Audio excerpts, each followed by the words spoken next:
sa ulo ng mga nagbabagang balita. SUV nahulog sa gutter bago sumalpok sa puno ng nyog sa Bula, Camarines Sur. 4 sugatan, driver ng sasakyan nakaidlip umano. Animal bite cases sa Libmanan ngayong taon tumaas ng 20% ayon sa RHU. Mga magulang, guro at iba't ibang grupo nakiisa sa Brigada Eskwela 2025. At unique products mula sa magsasakang Bicolano tampok sa 8th Food and Business Expo.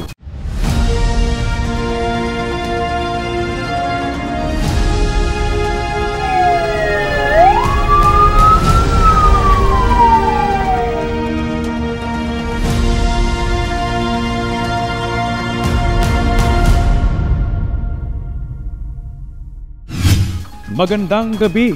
Narito ang mga maiinit na balita sa Camarines Sur. Napatulog umano ang driver ng isang SUV na nahulog sa gutter sa kasumalpok sa puno ng nyog sa Bula, Camarines Sur na patungo pa naman sa ng Samar. Driver 3 sakay nito inoobserbahan pa sa ospital. Narito ang ulat. Mistulang nayuping lata ang SUV na ito na naaksidente sa bahagi ng Provincial Road sa Barangay Palsong, Bula, Camarines Sur, alas 6:30 ng umaga ng Lunes, Hunyo 9. Ayon sa Bula Police, patungong Samar mula Cavite ang SUV nang mangyari ang insidente. Suddenly si driver po na paturong habang nagdadrive and then nahulog po sa road gutter and binilangga po sa coconut trees. Sugatan ng driver at 3 nitong pasahero na agad namang naidala sa ospital. Inoobserbahan pa ngayon ang kondisyon ng driver at mga pasahero ng SUV. Pangapulan ko na lang po sa mga nagdadrive po, lalo na po sa mga nagdadrive harayo. Dapat po i-assist ka po ang sadiri tayo, condition ka po ang lawas ka, kung kita po ma-drive. Then kung pag makita po na nagtutungkol kita o rinantos kita, pwede po magpahinga saglit o matulog muna saglit para po maiwasan pa po ang sharing na aksidente and then di kita po makaabala sa ibang mga road users. Nick De La Cruz, CSN. Dalawang magkahiwalay na insidente ng pagkalunod ang naitala nitong weekend. Autoridad may paalala lalo ngayong tag-ulan na. Narito ang ulat. Nagpaaram na sa gano'n bagay nagpaiwatig na siyang mahali na siya. Ano po si Piggy? Ginibo niya, nagsaing na siya, tapos pinakain niya na ako. Tapos sinimpla niya akong gatas, tapos sabi niya, pupunta ako dun sa sa kabila, pupunta yung mga anak. Tapos hinahanap niya yung apo, tapos yung kapatid niya. Ganito ilarawan ni Nanay Felicitas ang mga huling sandali ng kanyang mister na si Jose Valencia, 78 anyos. Si Tatay Jose kasi patay na ng matagpuan at pinaniniwala ang nalunod matapos pamingwit itong Hunyo 6 sa bahagi ng Bicol River. Sa sumunod na araw na na-recover ng mga tauhan ng Philippine Coast Guard, BFP at MDRRMO ang bangkay ng biktima sa bahagi ng Zone 7 Sampaloc, Gainza. Hindi daw akalain ni Nanay Felicitas na ang hilig sa pamimingwit ng kanyang asawa ang magiging dahilan ng kanyang pagkamatay.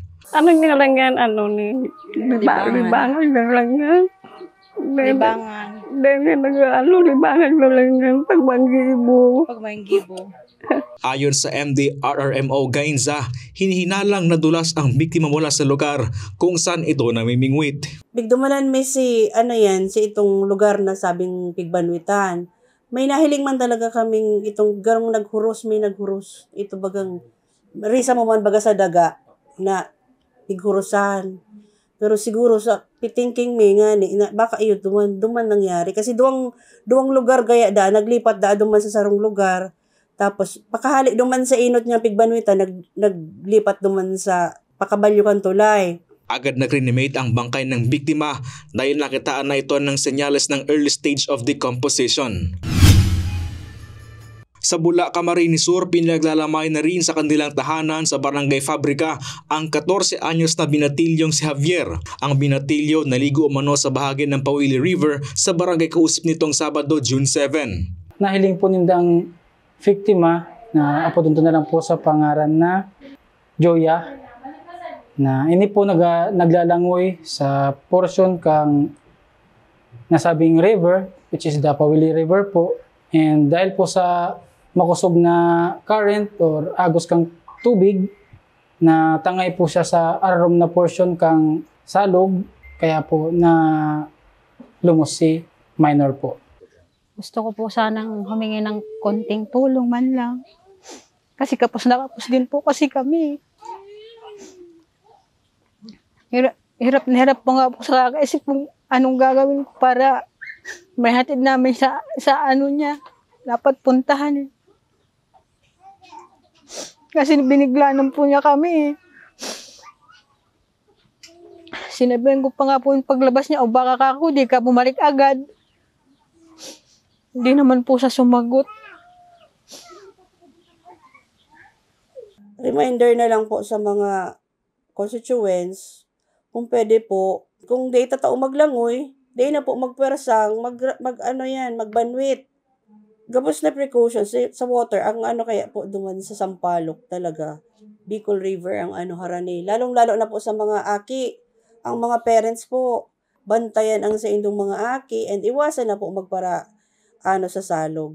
Kasi dangerous po talaga. Chris Novello, CSN. Hustisya pa rin ang sigaw ng pamilya at kaibigan ng pinaslang na punong barangay ng San Juan Pili, Camarines Sur. Special Investigation Task Group o SITG, binuo na ng pulisya para sa ikalulutas ng kaso. Panoorin sa report.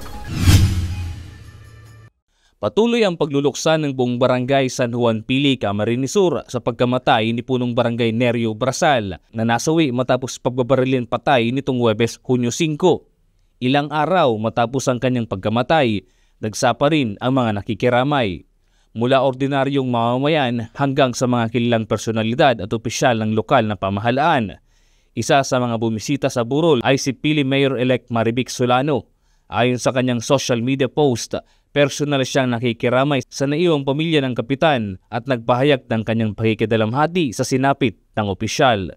Nagpaabot din ng tulong ang pamahalang panlalawigan ng Camarines Sur sa pangunguna ni Governor Luigi Villafuerte at Governor-elect El Rey Villafuerte sa pamamagitan ng Provincial Social Welfare and Development Office. Nagbigay sila ng cash at burial assistance sa pamilya ni Kapitan Brasal. Samantala, hindi pa rin matanggap ni Ernesto Manalastas, isa sa mga matalik na kaibigan at matagal ng kaagapay sa serbisyo ni Kapitan Brasal, ang biglaang pagkawala ng kanyang kaibigan at katuwang sa barangay. Ano nangyari yan? Magkasama pa kami nanonood ng basketball kasi may paliga kami kasi this coming barangay fiesta. Magkasama, mga 8 na nung natapos yung laro. Yan, iwalay na kayo paglawis namin dyan sa gate. So, nagkwento ako, kare. Maturog akong amit, Huwebes sa aga, matinda ko. Ako yun pa dito sa aga man, malawag sa trabaho. O, kaagahan. Ano na kayo, so,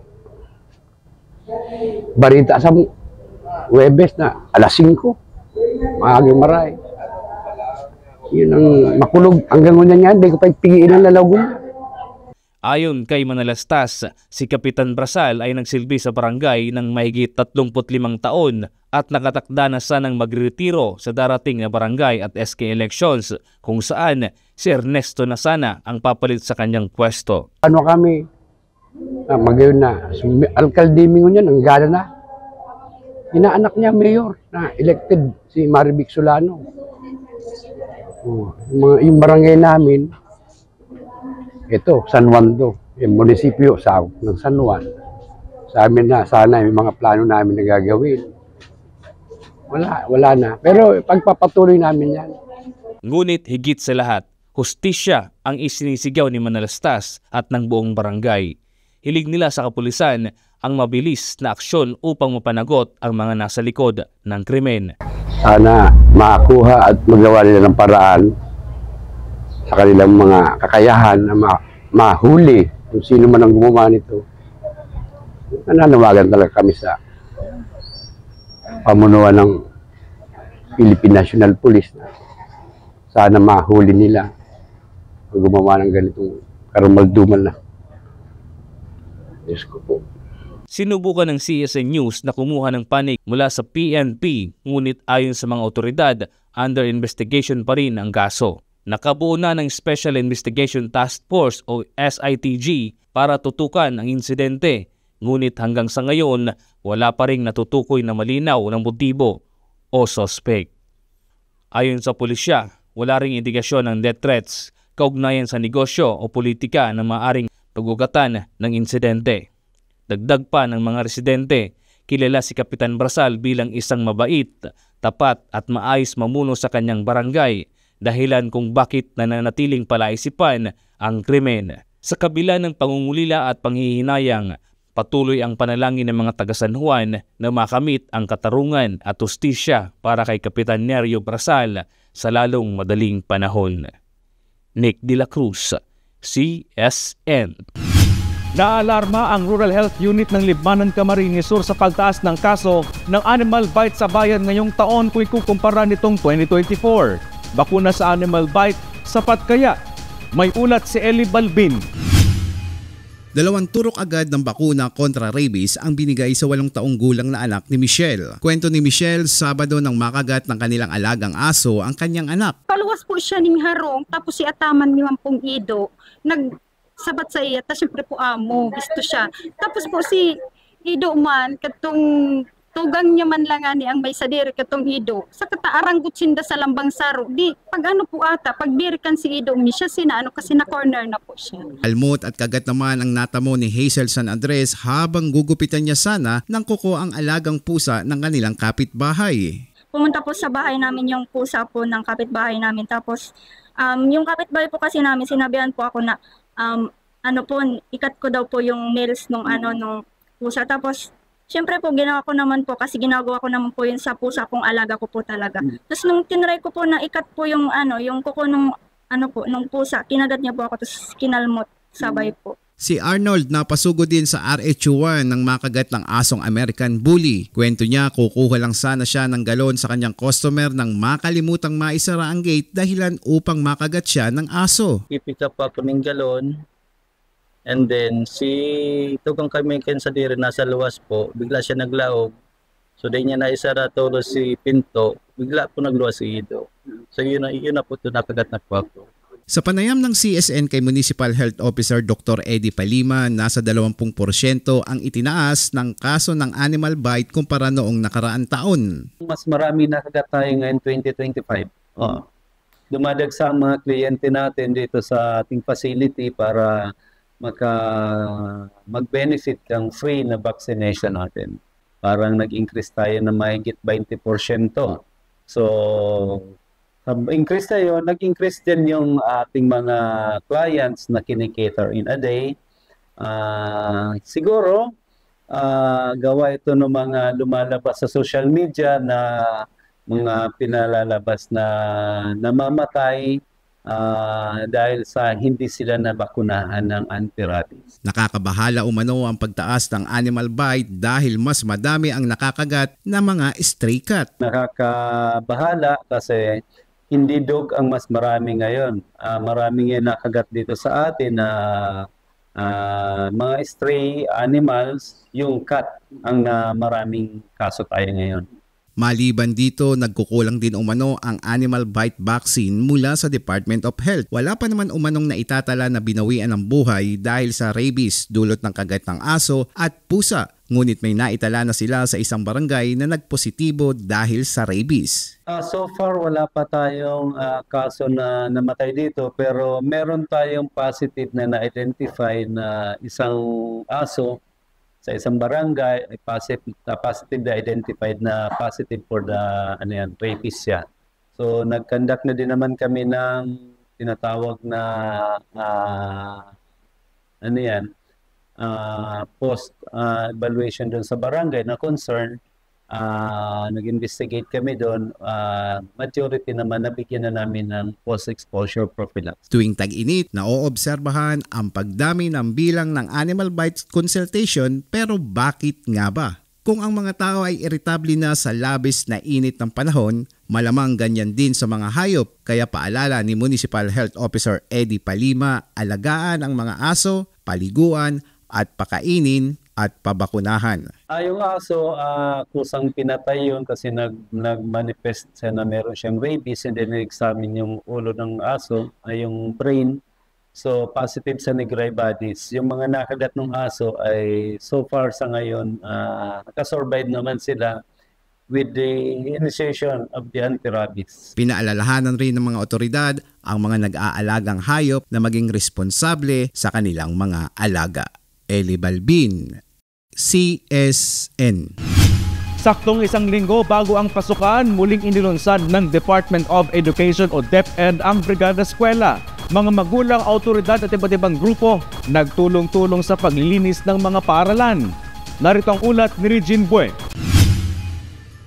Isang linggo bago ang pagbubukas ng klase sa Hunyo 16, muling inilunsad ng Department of Education o DepEd ang Brigada Eskwela. Isang taunang edad na nagsusulong ng bayanihan para sa maayos, ligtas at malinis na paaralan para sa mga mag-aaral. Ngayong taon, may tema ang Brigada Eskwela na sama-sama para sa bayang bumabasa. Nagtipon-tipon ng mga guro, magulang at iba't ibang miyembro ng komunidad upang sama-samang ayusin at pagandahin ang mga silid-aralan sa San Jose North Elementary School sa Pili, Camarines Sur. Dito sa San Jose North Pili Elementary School, may higit kumulang 1,000 mag-aaral. Ngayong araw, daang-daang magulang ang nakiisa sa Brigada Eskwela 2025. Kabilang sa mga aktibong lumahok, ang mga magulang na sina Lorna Pato at Rachel Ranen, kapwa-residente ng Barangay Karuiruyan, Pili, Camarines Sur. Ayon sa kanila, mahalagang nakikiisa sa Brigada Eskwela. Ito ay bilang pagsuporta sa kanilang mga anak at para masigurong may komportable at malinis silang silid-aralan sa pagbubukas ng klase. Pero para sa aki, para malinig pagralaugan sa 16. Kaipuhan mo talaga ang suportahang magurang sa eskwelahan. Siyempre para po sa mga aki. Aki ibang po may kinabang kay niyo. Masaya rin ang pamunuan ng paaralan sa ipinakitang kooperasyon ng mga magulang at komunidad ngayong taon. Lubos ang kanilang pasalamat sa mga magulang na kanilang katuwang sa pagsasakatuparan ng tema ngayong taon na sama-sama para sa bayang bumabasa. Napakagandang halimbawa ito ng bayanihan sa edukasyon. Very good yung response ng mga parents namin. So they are all up to, go to the program. So we have one goal, sama-sama kami lahat para magkaroon kami ng mga batang bumabasa in a safe and a clean environment po. Very conducive for learning. Ayon naman sa tanggapan ng School Division Office Camarines Sur, matagumpay at maayos ang pagbubukas ng Brigada Eskwela ngayong taon. Dito naman sa Camsur, nakita natin iba't iba yung mga ginawa. Yung iba nag-parade, yung iba may opening program na nangyari, at yung iba naman na nadaanan natin ay ongoing na ang brigada ng ating pong mga stakeholders. Natutuwa ang DepEd na makita ang malasakit ng bawat isa sa paghahanda ng ligtas at komportableng paaralan para sa mga mag-aaral. Samantalang muling ipinaalala naman ng DepEd ang no contribution policy tuwing Brigada Eskwela. Sa Brigada Eskwela, bawal po ang pagnungolekta ng mga monetary contributions. Hindi po requirement ang pagbabayad kung hindi makakapagbrigada, at hindi rin po ito mandatory. Ang ini-encourage po natin sa Brigada Eskwela ay yung tinatawag na volunteerism. Voluntary po ito, at ang ating pong mga education champion, inaanyayahan natin na makilahok sa atin upang sa ganon ay mas lalong mapalawak pa ang ating hangarin na sa pagbubukas ng klase sa Lunes ay talagang handang-handa na ang ating mga classrooms. Regine Bue, CSN. Sa kaugnay na balita, naka-heightened alert na ngayon ang PNP bilang paghahanda sa nalalapit na balik eskwela sa Lunes. Visibility patrols sa mga eskwelahan, papaigtingin pa ng pulisya. May ulat si Darlene Lastrullo. All set na ang PNP sa nakatakdang pagsisimula ng pasukan sa mga pampubliko at pribadong paaralan sa Lunes, June 16. Ayon sa Naga City Police, inatasan na ang mga station commander na tutukan ng kani-kanilang nasasakupan na paaralan upang matiyak ang kaayusan at seguridad sa pagbubukas ng klase. Sa balik eskwela natin, yung security measures is binigay niyo po yung tasking sa ating mga station commander para dun sa mga nasasakupan nilang schools. Sila rin yung tamang tao na nakakaalam ng tunay na sitwasyon kung saan mas kailangan ng PNP deployment. So, pero basically, ngayong unang pasukan ay dapat may deployment po sila. Bukod sa mga nakatalagang pulis, magsasagawa rin ng regular na visibility patrol sa paligid ng mga paaralan upang masiguro ang kaligtasan ng mga mag-aaral, guro at mga magulang. Naka-heightened alert na rin ang otoridad bilang bahagi ng kanilang paghahanda sa balik eskwela. Paalala ng PNP sa mga motorista na magdoble ingat sa pagmamaneho lalo na sa mga lugar na malapit sa mga paaralan. Magme-minor po tayo pag dadaan sa mga schools, kahit sa churches. So, actually nasa exam din yan ng pagkukuha kayo ng lisensya. So, makikita niyo po doon na pag mga schools, churches, kailangan mag-minor po at maging alerto dahil yan pong mga lugar na yan ay mga busy street na tinatawag. Inaasahan na makakatulong ang mas minaigting na seguridad upang maging maayos at ligtas ang muling pagbubukas ng klase ngayong taon. Darlene Lastrulio, CSN. Dahil sa mga pag-uulan nitong weekend dulot ng low pressure area at habagat, apektado umano ang hanap buhay ng mga mangingisda sa Cabusao, Camarines Sur. Si Eli Balbin sa detalye. Pangingisda ang pangunahing hanap buhay sa bayan ng Cabusao, Camarines Sur. Kaya sa tuwing masama ang panahon, gaya ng naranasan itong weekend, mas kakaunting isda ang nahuhuli nila. Tulad na lang ni Tatay Hernan Rional na nasa 2 dekada ng mangingisda sa bayan ng Cabusao. Pahirap sa kanila tuwing may paparating na sama ng panahon tulad na lang ng bagyo dahil hindi sila makapalaot lalo na maliit ang kanilang bangkang dimotor na ginagamit sa pangingisda. Malakas kasi ang hangin, hindi kayo makalaot, hindi kaya ng bangka namin. Saka mahina ang isda pag malakas. Kasi hindi kayo makapalaot masyado. Hindi kaya ng bangka namin, maliit lang bangka namin. Halos wala umano silang maiuwing kita tuwing masama ang panahon. Minsan dumadating pa sa punto na 200 piso na lang ang naiuwi nila galing sa pangingisda na kulang pambili ng pangangailangan nila sa bahay. Kasi wala kayong pambigas. Wala kayong Wala pambigas. Tulad ngayon po, meron ba? Mayroon naman yan, mga 200. Kulang naman yan dahil ang mahal naman ang bilihin ngayon eh. Ngayon po mabuti kasi maraming huli. Tulad po ng ano yung mga nabili natin?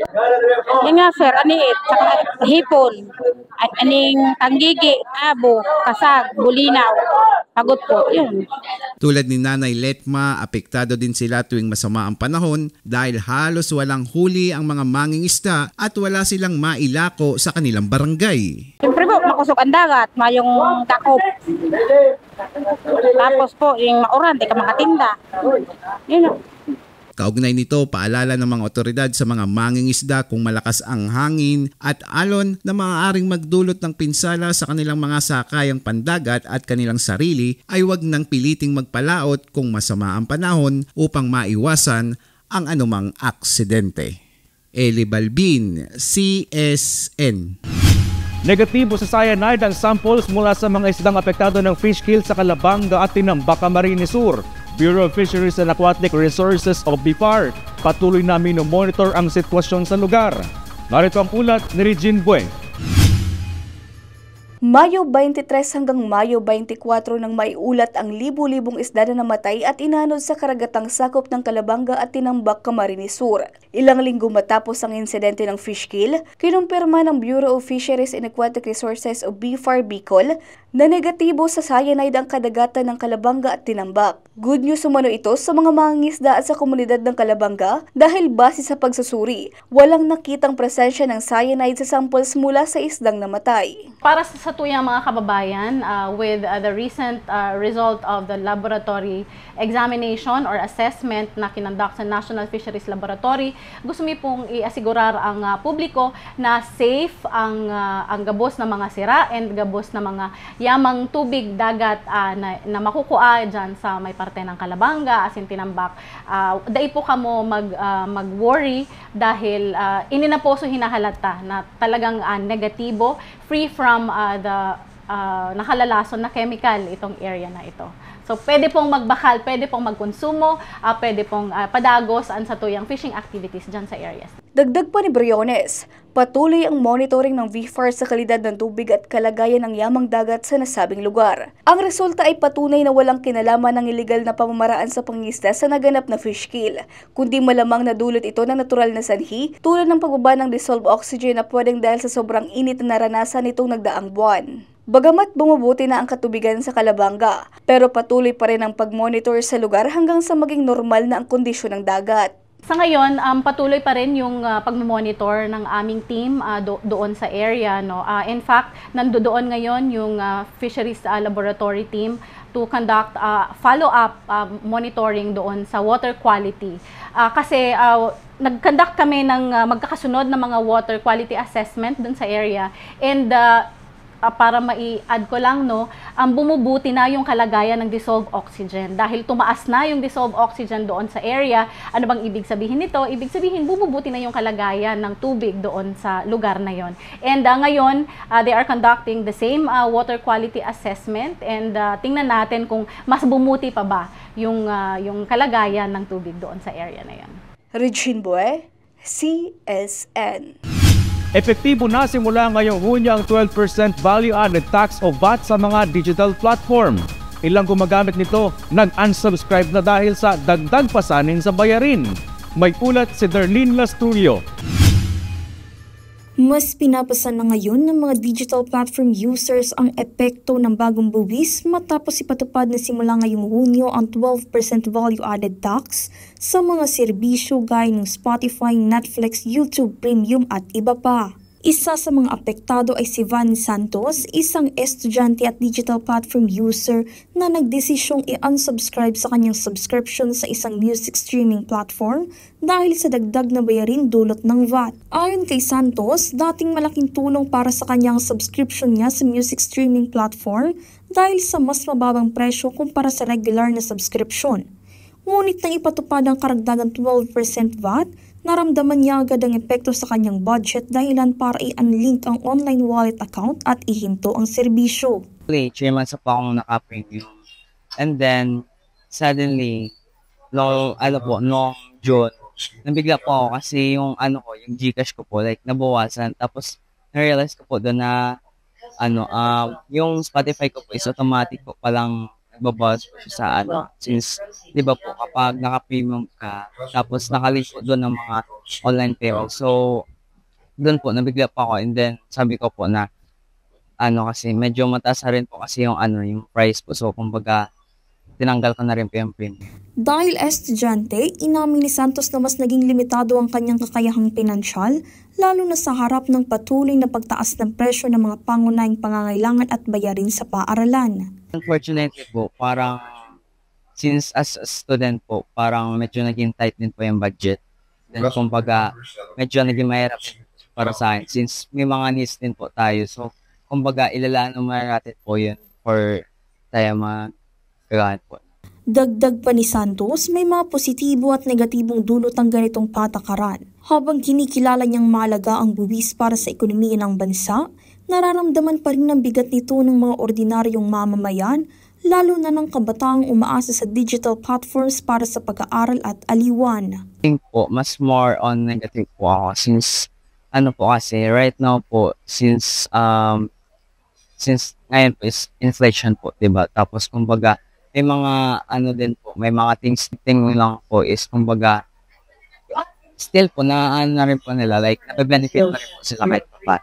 Ang pagpapatupad ng 12% VAT sa mga digital services ay bahagi ng mas malawak na hakbang ng pamahalaan upang mapalawak ang tax base sa harap ng lumalaking digital economy. Maliban sa streaming platforms ay damay din ng mga freelancers na walang physical company sa bansa. Ngunit para sa maraming Pilipino, ito ay dagdag pasanin lalo na sa gitna ng tumataas na cost of living. Darlene Lastrulio, CSN. Itinampok na nasa 27 exhibitors ang pinagmamalaki nilang produkto sa 8 Food and Business Expo katuwang ang Provincial Government ng Camarines Sur. Aktibidad naging tulay para makilala ang mga produkto ng mga magsasakang Bicolano. Narito ang ulat ni Regine Bue. Sa 3-day Food and Beverage Expo o FAVEX na inorganisa ng Camarines Sur Chamber of Commerce and Industry sa pakikipagtulungan ng Provincial Government ng Camarines Sur, ibinida sa aktibidad ang mga produktong lokal sa isang mall sa Naga City. May 27 exhibitors sa FAVEX, kabilang dito ang Bicolanos Agriculture Cooperative. Ayon kay Bea Sanuan ng Naturang Kooperatiba, taon-taon silang sumasali sa FAVEX. Malaking tulong daw ang ganitong aktibidad upang magkaroon ng pagkakataon na maibenta ang mga ani ng local farmers. Hindi po mga agricultural product, nakulang tabang din po sa mga members ng mga agriculture. Sila din po doon kami bumibili ng mga panindami dito. Isa dinadala na lang nila doon sa akin para kami na po mismo market para maganda rin na natatabangan yung mga farmers member mi po kampo. Ang mamimili naman na si Onet, palagi umano siyang bumibili sa mga produktong inaalok sa mga exhibits. Ani ang magandang makita na maraming lokal na produkto na available sa mga mall. Pagpapakita na rin ang suporta sa mga local farmers sa pagtangkilik sa mga produkto nila. Oo, malaking suporta nila sa mga farmers natin kasi nadidirect nilang maibenta yung mga product nila. Ito na ang ika-8 taon ng FAVEX. Layunin nito na palakasin ang lokal na agrikultura at suportahan ang mga magsasaka at produktong Bicolano. Nagpapasalamat naman ang presidente ng Camsur Chamber of Commerce and Industry sa walang sawang suporta ng provincial government ng Camsur sa pangunguna ni Governor Luigi Villafuerte. Mahalaga ang mga ganitong event sa pagpapaunlad ng lokal na ekonomiya. Ayon sa presidente ng CSCCI, ang mga ganitong exposure ay hindi lamang nagbibigay ng oportunidad sa mga magsasaka, kundi pati na rin sa mga negosyante na makipag-ugnayan at magkaroon ng potensyal na partnerships. Dakulaon ang suporta kang Camsur, Provincial Government of Camarines Sur, from financial, sa mga facilities, sa food, sa mga dancers, yaon po yan gabos. And ang magayunon, iyon na inyang ika-8 Food and Beverage Expo, but still maintained ang sa indang suporta sa mo. Kaya dakula po ang pasalamat ni sa Provincial Government of Camarines Sur, sa Department of Agriculture, at sa kagabos namang kaibanan ko sa Board of Trustees na iyo po ang dakulang nagsusuporta sa ko. Sa pagpapatuloy ng ganitong mga aktibidad, umaasa ang mga organizer na mas maraming mahikayat ang publiko na suportahan ng lokal na produkto at lalong patatagin ang agri-sector sa Bicol Region. Regine Boy, CSN. At yan ang mga mainit na balita ngayong araw sa Camarines Sur. Kami ang Camsur News. Ako po si Chris Novelo. Diyos mabalos sa pagtitiwala.